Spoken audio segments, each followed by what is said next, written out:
आपल्यासोबत ऋतुताई तावडे आहेत. आपण जर पाहिलं तर आजच त्यांनी महापौर पदाचा उमेदवारी अर्ज दाखल केला आहे आणि यांचा या ठिकाणी मोठ्या प्रमाणात कार्यकर्ते असतील, पदाधिकारी असतील, त्यांचा सत्कार करण्यासाठी या भाजप कार्यालयामध्ये दाखल झालेले आपल्याला पाहायला मिळत आहेत. सर्वच त्यांना शुभेच्छा देण्यासाठी या ठिकाणी आलेले आहेत. काय सांगाल ताई, शुभेच्छा देण्यासाठी या ठिकाणी कार्यकर्ते येत आहेत, त्याचबरोबर आज अर्ज दाखल करण्यात आला आहे. भाजपला म्हणजे इतिहासामध्ये पहिल्यांदाच महापौर तो तुमच्या रूपाने मिळतोय, काय म्हणाल?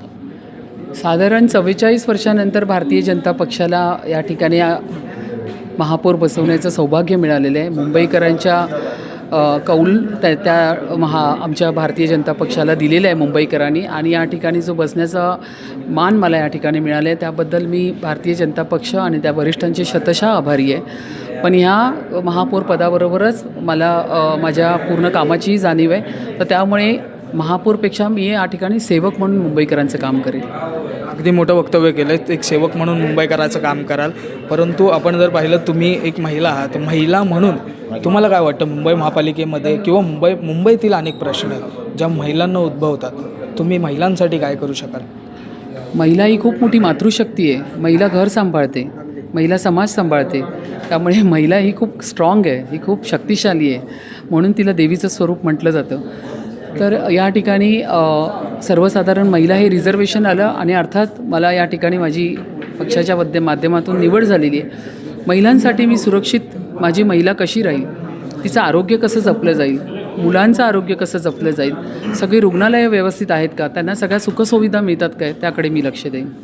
येणाऱ्या काळामध्ये एकंदरीत संपूर्ण नवीन प्रकल्प मुंबईमध्ये राबवण्यात येतील का? कारण की गेल्या अनेक वर्षांपासून अनेक आश्वासनं देण्यात आली, त्यामधून आपण जर पाहिलं मुंबईतले रस्ते कामं असतील किंवा मुंबईतलं गटर चेंबर लाईन असेल, ह्या संदर्भात देखील मुंबई नेहमी तुंबते पावसामध्ये असा आरोप केला जातो. यावेळेस दृश्य किंवा मुंबईचं काहीतरी वेगळं दृश्य दिसणार आहे का पावसाळ्यामध्ये? एकतर जवळपास 5-5.5 वर्षानंतर सभागृह बसतो आहे. मुंबई तुंबते ती उबाटाच्या काळात जी सगळ्यांनी बघितलेली आहे. मुंबईचं इन्फ्रास्ट्रक्चर, रोडचं पूर्ण प्लॅनिंग, कशा पद्धतीने ड्रेनेज सिस्टम असायला पाहिजे, ही या ठिकाणी उबाटाच्या कार्यकाळामध्ये कधीच झालेली आहे.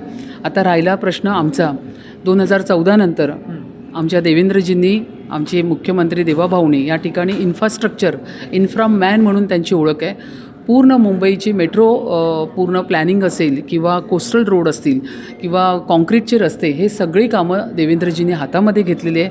आमचे उपमुख्यमंत्री एकनाथराव शिंदेसाहेबांनी हातात घेतलेली आहे. त्यामुळे मुंबई 2014 पूर्वीची कशी होती आणि मुंबई 2014 नंतरची कशी आहे, हा फरक मुंबईकरांना जाणवलेला आहे.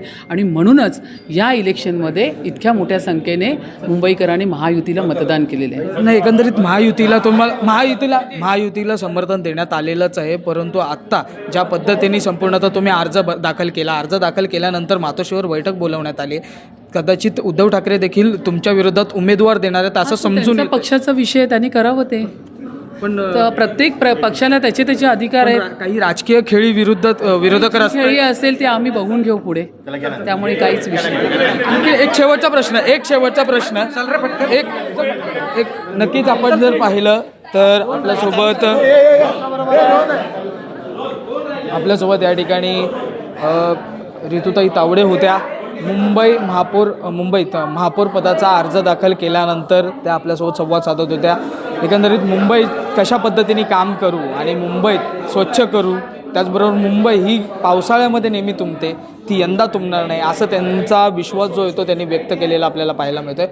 आता नेमकं जेव्हा महापौर पदाचा उमेदवार अधिकृतरित्या जेव्हा जाहीर केला जाईल आणि एकंदरीत आपण जर पाहिलं तर महापौर पद हे कुणाला मिळतं हे 11 तारखेला जेव्हा जाहीर केलं जाईल तेव्हा नेमकं काय दृश्य घडणार आहे, नेमकं भाजपचा जर महापौर झाला तर नेमकं मुंबईमध्ये काय काय घडतं हे पाहणं फार महत्त्वाचं असणार आहे. मुंबईचा विकास कसा केला जातो आहे हे पाहणं फार महत्त्वाचं असणार आहे. मुंबईहून मी आदित्य जाधव, तुम्ही पाहतात लोकमत.